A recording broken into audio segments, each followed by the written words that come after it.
Olá, tudo bem com você? Hoje o que me traz aqui é uma treta literária que rolou aqui nas redes sociais no último final de semana. Você deve ter acompanhado, o influenciador Felipe Neto tuitou sobre o ensino da literatura na escola. Não teve jeito, eu tinha que vir aqui para aproveitar a oportunidade e falar sobre o tema. Então, vamos lembrar o que disse para a gente Felipe Neto? Vou ler aqui para não me escapar nada. Então, Felipe Neto disse no último sábado o seguinte, abre aspas, forçar adolescentes a lerem romantismo e realismo brasileiro é um desserviço das escolas para a literatura.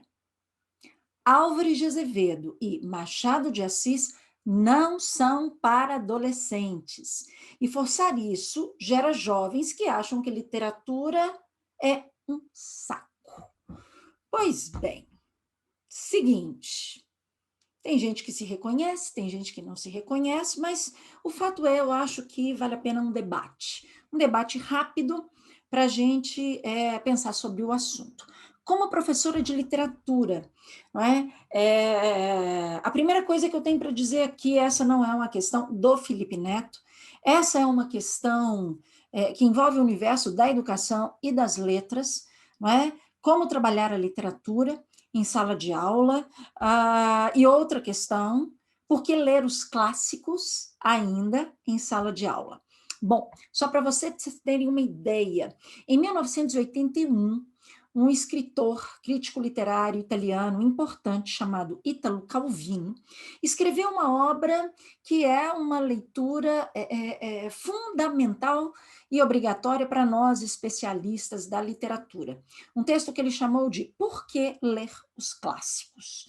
Então, bom, isso daria outro vídeo, não é o nosso caso aqui, só estou querendo dizer que Felipe Neto não está inaugurando nenhuma polêmica. Polêmica já existe. Então, eu queria dividir aqui o nosso debate em dois pontos. Primeiro, literatura na escola. Segundo, leitura de obras clássicas para jovens e adolescentes. Então, vamos começar com literatura na escola. Bom, nós temos uma questão. A literatura é uma disciplina, como todas as outras disciplinas, fato. Mas a literatura é sempre alvo de questionamento. Precisa ter literatura na escola? Bom, muitos acham que é preciso abortar a literatura do ensino. O que eu tenho para dizer, não é que a literatura é uma disciplina, faz tempo, não é? E permanece aí como matéria de prova, de concurso, de vestibulares e de Enem. Então, ela deve ter aí a sua importância.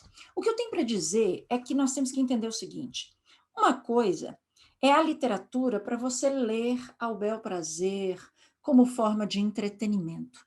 Outra coisa é você ter a literatura como disciplina e para entender a que vem a literatura. O que eu tenho para dizer, a literatura é uma linguagem que precisa ser aprendida, igual, por exemplo, a linguagem matemática. Nenhum aluno sai resolvendo equações sem passar primeiro pelas questões elementares da matemática, como adição, subtração, multiplicação, divisão, básico, e etc, etc, etc. Tem um passo a passo. A literatura tem de ser a mesma coisa. A literatura é uma linguagem que tem de ser aprendida passo a passo. E como? Bom, isso tem que começar lá na infância. Letramento literário se faz desde a infância, não é? E na infância, como funciona, né? Porque se você chega numa sala de aula com tanto de piquititinho, ouvindo uma professora contar história, se ela está contando essa história com o livro na mão e está contando bem, lendo bem, está todo mundo paradinho, quietinho, de olho arregalado, e quando a professora termina, é muito provável que ele fale assim, conta de novo os meninos. Ou então, conta mais uma. É assim, o que acontece? que isso se perde. Aí é que nós temos que pensar. Existe problema no ensino da literatura e isso é que nós temos que reavaliar. Então, a primeira coisa é, a literatura precisa de quê? De um mediador, de um professor que ensine o passo a passo para entender essa linguagem sofisticada. Porque essa linguagem sofisticada está querendo nos dizer alguma coisa. Da mesma maneira, ninguém sai lendo um texto de filosofia da noite para o dia. Com a literatura é a mesma coisa. E como é que isso pode ser feito? A primeira coisa é a nossa escola está muito ultrapassada, retrógrada, estamos ensinando literatura via teoria literária e estilos de época. Nossos alunos decoram as características de barroco, de romantismo, de, sei lá, né, modernismo. Eu luto contra isso todos os dias em sala de aula. A literatura não é isso. A literatura é muito mais que isso. Então, esse é o problema, o ensinar. O que eu, como professora, defendo? A literatura tem de ser ensinada a partir da sua função, que é a leitura. A literatura tem que ser ensinada lendo, debatendo, discutindo.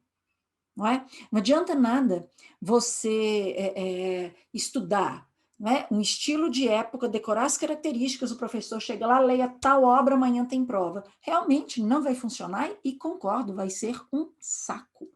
Não pode ser assim. É preciso fazer o quê? Primeira coisa, contextualizar a obra. De onde vem essa obra? O que esse autor quis ao escrever essa obra? E outra, que literatura vamos ler? Qualquer literatura é bem-vinda. Inclusive, para sabermos, não é, dizer por que eu gosto de ler os clássicos ou por que eu não gosto de ler os clássicos. Eu preciso ter a chance de conhecer essa linguagem para dizer se eu quero ou se eu não quero. Como eu, por exemplo, vou usar a matemática na minha vida só para aquilo que eu preciso, porque eu já tive contato com a matemática e eu preferi a literatura. Simples assim. Pois bem, então é isso. É o como, é o método que vai se colocar em sala de aula. Outra questão, ler o quê? Como eu disse, toda literatura é bem-vinda. Eu posso ler, não é, uma literatura que está bombando aí no mercado, que foi feita mesmo para ser uma literatura de consumo. Qual é o problema? Nenhum. Mas eu posso conhecer essa e posso conhecer as outras. E por que a defesa dos clássicos? Bom, o que eu tenho para dizer em primeira mão é o seguinte: se os clássicos estão aí, eles têm algo a nos dizer. Como os pensadores, não é? Da antiguidade também têm alguma coisa para nos dizer. Então, o que eu estou querendo dizer, se hoje lemos Machado de Assis e lemos Álvares de Azevedo, como aponta, não é, o youtuber, se hoje, além desses, ainda lemos José de Alencar, ainda lemos, vamos lá atrás, Camões, e as pessoas, não é, recitam Amor é fogo que arde sem se ver, e estamos lendo Shakespeare, ou mais até, estamos até hoje assistindo tragédias gregas. Não, peraí, alguma coisa para nos dizer. O que os clássicos têm? Bom, os clássicos são aquelas obras que estão canonizadas e que são tidas como atemporais. Por quê? Porque elas são escritas numa época, mas elas conseguem superar a própria época. Elas são, como alguns chamam de transhistóricas. Por quê? Porque elas vão tratar de temas que são humanos, que é do ser humano. Por exemplo, literatura que vai falar de amor, de paixão, de medo, de morte, de angústia, de ódio, de vingança, de desejo pelo poder, de relações de poder na comunidade, na sociedade. Isso é um tema de sempre. Então, se Shakespeare escreveu isso, bom, isso pode ter a ver com um autor que está escrevendo sobre essas questões hoje. no século XXI. E aí, o que a gente tem que fazer? Opa, vamos entender se tem alguma coisa em comum? A literatura tem que ser viva. Ela tem que fazer sentido. Então, a grande questão é o como. O como. Eu bato na tecla todos os dias em sala de aula. Vamos ao texto. Vamos ver o que ele está nos dizendo. E aí, o que tem de ser? A literatura tem de ser uma experiência. Ela tem que ter partilha, ela tem que ter troca, ela tem que ter debate. Então, o que eu estou querendo dizer? Literatura é uma disciplina. 2, para entender a literatura como disciplina, é preciso de um mediador. Esse mediador, que é o professor, tem que estar preparado para saber apresentar um passo a passo, um programa, um método para fazer com que esse aluno se interesse por esse texto literário. Depois, eu posso ler uma literatura mais simples, mas depois eu posso querer chegar aos clássicos, e chegando aos clássicos, como fazer? Então, eu vou dar o exemplo dos dois citados por Felipe Neto, Machado de Assis e Álvares de Azevedo. Ler Machado de Assis para tudo, para tudo.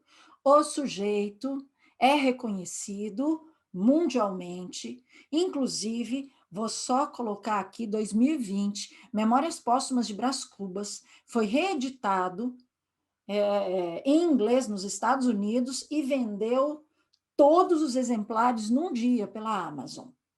Então, tem alguma coisa a nos dizer. Vou dar um exemplo clássico do Machado de Assis com Dom Casmurro. O que se aprende? Se aprende que Machado de Assis é um autor que começou no romantismo, depois se tornou um autor realista, bombou como realista e fez crítica à sociedade burguesa da época. E aí se entende que lá o amor romântico é questionado e que existe o tema do adultério. Aí o professor te manda ler o Dom Casmurro. Você lê aquilo ali, vai fazer prova, no máximo, às vezes, o professor tenta, para ficar legal, fazer o julgamento da Capitu. Capitu traiu ou não traiu? Para tudo, gente, pelo amor de Deus. Não pode ser assim. Ler Machado de Assis hoje, no século XXI, é trazer o Machado de Assis para o século XXI. Porque o que ele escreveu no século XIX é atualíssimo, é de agora. Então, quando você pega o Dom Casmurro, o que você vai fazer? Primeira coisa que o professor tem que levantar, será por que o Machado de Assis escreveu uma obra em que o final é aberto, abertíssimo, em que ninguém chega à conclusão se houve, se não houve traição? Peraí, o que ele quis com essa incógnita que não se resolve? Então, a primeira coisa é tentar descobrir por que ele fez isso. Primeiro, entender a sociedade dele. Do século XIX, não vou entrar em pormenores aqui, porque isso aqui não é aula de Machado de Assis nem de Dom Casmurro. Não é? Mas o que eu quero dizer é você ir no problema. Onde está o problema? Quem conta a história? E quem conta a história? Quem conta a história é um personagem chamado Bentinho, que se diz o marido traído. E quem é ele? Aí vamos contextualizar. É um homem, é um sujeito da sociedade brasileira, do Rio de Janeiro, do século XIX, que nasceu, não é, em berço de ouro, com todo o prestígio social, filho único, com herança, nunca teve que trabalhar, ralar, para ganhar o seu pão de cada dia.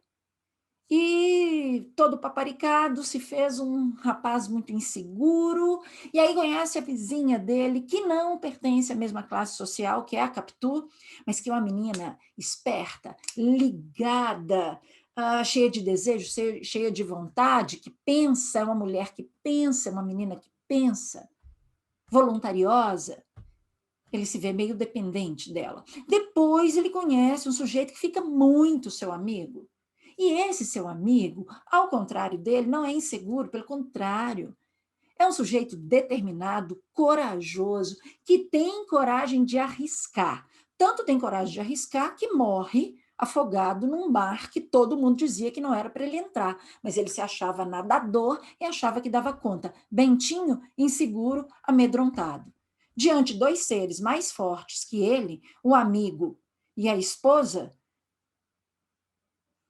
inseguro, fragilizado, pensa, me traiu, o que vai fazer? Bom, o amigo está morto. E a mulher? Ele tem que separar dela, ele não dá conta dela. E ele tem um problema.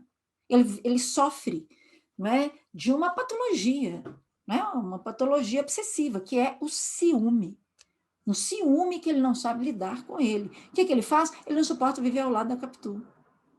O que ele faz? Ele bane a Capitu da família e da sociedade. Ele manda a Capitu embora. E diz para a sociedade que não se separou, que a mulher foi levar o filho para estudar na Suíça. E sustenta essa ideia, ou seja, uma sociedade de aparências com um homem branco, de prestígio, que silencia uma mulher. Nós não ouvimos a voz da Capitu. Nós não conhecemos o lado da Capitu. Opa, Machado atual, né, não? Falar de silenciamento feminino? Falar de uma violência dessa? Num país que hoje, no século XXI, lidera um ranking aí de violência contra a mulher, dos vários tipos de violência, ora, dá para ler Machado, sim. E pode ser interessante para jovens, sim. Tá, para a gente fechar, Álvares de Azevedo, vale a pena? Eu acho. Álvares de Azevedo é um poeta, um autor do século XIX que escreveu super jovem. O cara morreu, né, com 20, 21 anos de idade, mais ou menos, não estou certíssima da idade com que ele morreu, mas na casa dos 20. É um adolescente que escreve. E é um adolescente que vive numa época em que é moda sofrer, moda, entendam. É uma produção, é o chamado mal do século. Na primeira metade do século XIX, se morria de amor. Na primeira metade do século XIX, existe uma onda gigante de depressão, de tédio, de solidão, de busca pela morte. A Europa está bombando nos suicídios, das mortes, né, de jovens. Os personagens morrem cedo, se suicidam. Não é? Então, peraí, o que isso quer dizer? Quer dizer que nós temos um contexto que precisa ser avaliado naquela época. Qual é o contexto? O contexto é a afirmação de uma nova classe, que é a classe burguesa. É a reafirmação do capitalismo, do liberalismo, que traz um discurso de individualismo, da importância do eu, do egocentrismo. Se voltam tanto para dentro de si que o mundo não presta. E aí vem esse sofrimento, vem essa angústia, e isso está na vida e está na literatura. Olha só que interessante, pois nós estamos no século XXI. Já ouviram falar em depressão? Em angústia, em transtornos mentais? Ó, tema de Enem foi da redação. O estigma que a sociedade brasileira coloca em doenças mentais, e tinha um texto falando sobre depressão. Brasil lidera casos de depressão na América Latina. Será que não dá para ler o Álvares de Azevedo? Ah, eu acho que dá. Eu acho que trazendo o Álvares de Azevedo para o nosso contexto, olha, eu acredito que pode salvar vidas. Então, adorei essa oportunidade para eu estar aqui dizendo nas redes para mais pessoas que vale a pena a literatura na escola, sim. Vale a pena a literatura como uma forma de conhecimento e um instrumento de poder, porque a literatura dá lugar de fala às pessoas. E mais, a literatura pode sim ser muito legal.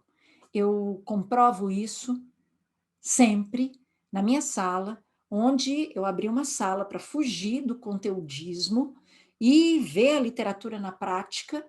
E aí eu tenho um curso chamado Leitura Estratégica, um curso chamado Leiturice, tenho para pequenos o Leiturinha Estratégica, e vou te dizer, sou muito feliz por lá como professora, porque meus alunos, eu vejo que eles estão mais críticos, mais livres, em função das leituras que fazemos e partilhamos, e mais, estão cada vez mais interessados na literatura e descobrindo que sim, que literatura é legal. Por quê? Porque literatura é vida.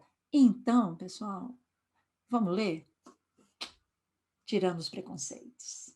Valeu, deixa aí sua dica, sua experiência, eu vou adorar ouvir você.